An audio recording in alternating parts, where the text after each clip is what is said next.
Morning বন্ধুরা, কেমন আছো তোমরা সবাই? আশা করছি সকলেই খুব ভালো আছো আর সুস্থ আছো।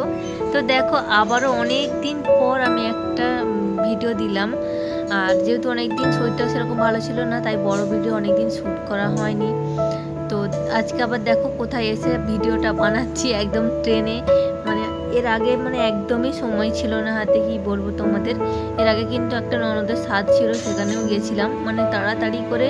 আর আজকেই ছিল ট্রেন পুরীতে যাওয়ার জন্য, তো তখন আর ব্লগটা বানাতে পারিনি আর কি, শুরু করতে পারিনি। তো একদম ট্রেনে উঠে শুরু করেছি। আর এই যে দেখো, এখন যেন চোরের মতো লুকিয়ে লুকিয়ে খাচ্ছি আমি।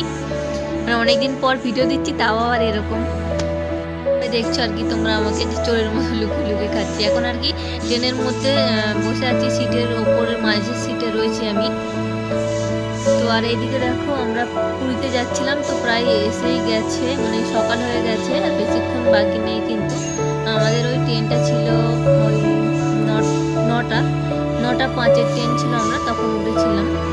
আমরা উঠেছিলাম ওই শালিমার থেকে আর কি উঠেছিলাম, হাওড়াতে চান্স হয়নি। আর আমরা স্পেশাল ট্রেনেই উঠেছিলাম। তো আর এইদিকে দেখো, বাবু কিন্তু একদমই চুপচাপ বসছিল না, ও শুধু ওই সিঁড়িটার মতো আছে উপরে ওঠার জন্য, তা থেকে কিন্তু উপরে ওঠার চেষ্টা করছিল। তো চলো যাই হোক, আমরা কিন্তু এখন চলে এসেছি হোটেলে।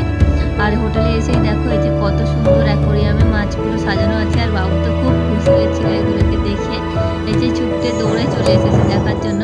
আর আমরা আর কি ওখানে গিয়ে হোটেল ল্যান্ডমার্কে ছিলাম। তো এর আগেও আমরা এখানেই ছিলাম। তো হোটেলের রুমগুলো বেশ পরিষ্কার সুন্দর, তাই এখানেই থাকা হয়। আর এর আগের বার ছিলাম না, তবে তার আগের বার যখন গেছিলাম তখন কিন্তু এখানেই ছিলাম, আর এবারেও। তো চলো, এখন আমরা রেডি হয়ে নিয়েছি, একটু রুমে গিয়ে একটু ফ্রেশ হয়ে নিয়েছিলাম, কারণ সারা রাত্রি ধরে এসেছি। তো সবাই মিলে একটু ফ্রেশ হয়ে স্নান টান সেরে যাচ্ছিলাম মন্দিরের দিকে পুজো দেওয়ার জন্য। সকালে এসে আগে পুজোটা দিয়ে নেব আর কি। আর আমাদের সঙ্গে গিয়েছিল মা, বাবা, আর আমার ননদ, দিদিভাই, জামাই, আর কি আমার একটা যা। তো এই কজন মিলেই যাওয়া হয়েছিল আর কি। তো চলো, আমরা এখন বেরিয়ে পড়েছি। আর আমাদের এখানে হোটেলটা থেকে একটু দূরে আর কি মন্দিরটা, একটু যেতে হবে অটো করে আর কি, বেশিক্ষণ লাগবে না। তবে হাঁটতে হলে একটু, সবাই মিলে অনেকজন আছে, আর বাবু আছে, হাঁটতে চাইবে না, আর ওকে কোলে নিয়ে যাও অতটা সম্ভব নয়। তাই আর কি একটা টোটো করে আমরা চলে যাবো, অটো করে।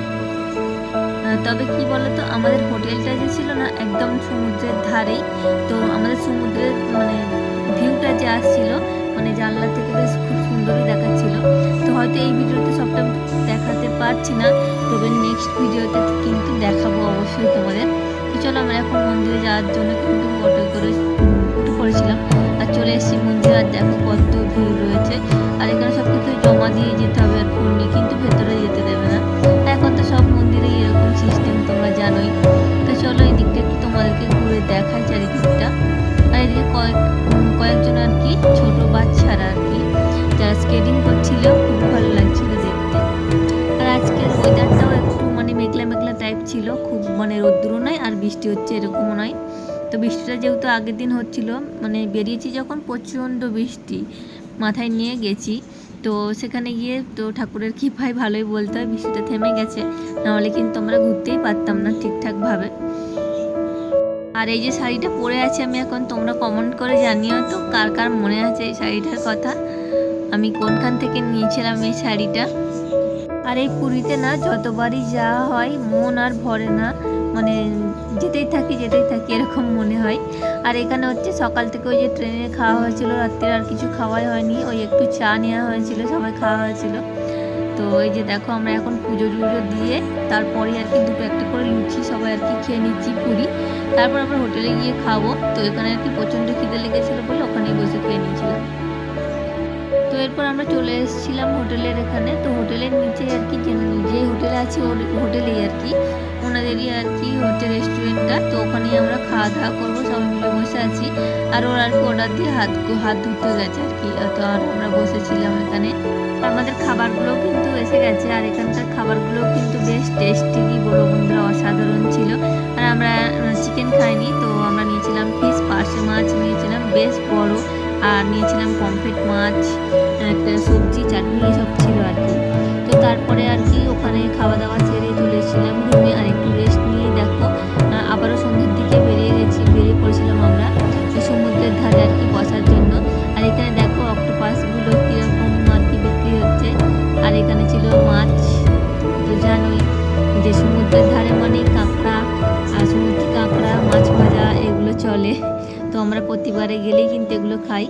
সমুদ্রের ধারে এসে সমুদ্রের কাঁকড়া খাবো না আর মাছ ভাজা খাবো না সেটা কিন্তু একদমই না। মানে এগুলো ছাড়া কিন্তু অসম্পূর্ণ রয়ে যাবে। সত্যি কথা বলতে কি, সমুদ্রের ধারে বসে এগুলো খেতে কিন্তু ভীষণই সুন্দর লাগে। আর সমুদ্রের জাস্ট অসাধারণ ভিউটা। তো আমরা অনেকক্ষণই বসেছিলাম এখানে। আর এই যে দেখো সারি সারি মাছের দোকান কত। তো আমরা নিয়েছিলাম এখান থেকে কাঁকড়া আর চিংড়ি, আর নিয়েছিলাম ভোলা মাছ আর অক্টোপাসগুলো। ওগুলো কোনোদিন খাইনি বাবা, আমি জানিও না, তবে আমার ভালো লাগেনি। তো আমরা এখান থেকে কাঁকড়া আর এইসব মাছ নিয়েছিলাম। তো বাবু খায়নি, আমরা এই কয়েকজন মিলে খেয়েছিলাম। মানে মোটামুটি মাছ নিয়ে আমাদের খাওয়া হয়ে গেছিলো। আর ওদিকটা ছিল অন্ধকার, যেদিকটা আমরা সমুদ্রের ধারে বসেছিলাম, তাই ভিডিও করতে পারিনি। আর এদিকে দেখো আমি শাঁখা দেখছিলাম। তো শাঁখাগুলো বেশ ভালোই ছিল, অনেকটাই মোটা মোটা শাঁখা দেখছিলাম। আর এইদিকে দেখো আমি এই ঠাকুরগুলো কিন্তু নিয়ে এসেছি। মানে আমার যে আরিয়ানের যে রয়েছে না মানে রথটা, তার জন্য কিন্তু আমি একটু বড় ঠাকুর নিচ্ছিলাম। আমার ঠাকুরগুলো যেগুলো আছে সেগুলো ছোট হয়ে গেছে অনেকটা, তাই আমি রথটাও একটু বড় করবো বলে এই ঠাকুরগুলো আর কি নিয়ে আসছিলাম ওখান থেকেই। কারণ এদিকে এসে সেরকম ওরকম ঠাকুর পাওয়া যায় না, পাইলেও ছোট। ওখানে কিন্তু একটু বেশ বড় পাওয়া যায়। আর এখানে দেখো আমি একটু আর কি আইসক্রিম নিতে গেছিলাম। আজকের ব্লগটা এখানেই শেষ করছি। নেক্সট পার্টটার জন্য আমার চ্যানেলটি সাবস্ক্রাইব করে দিও। বাই বাই, সবাই খুব ভালো থাকবেন, সুস্থ থাকবেন। দেখা হচ্ছে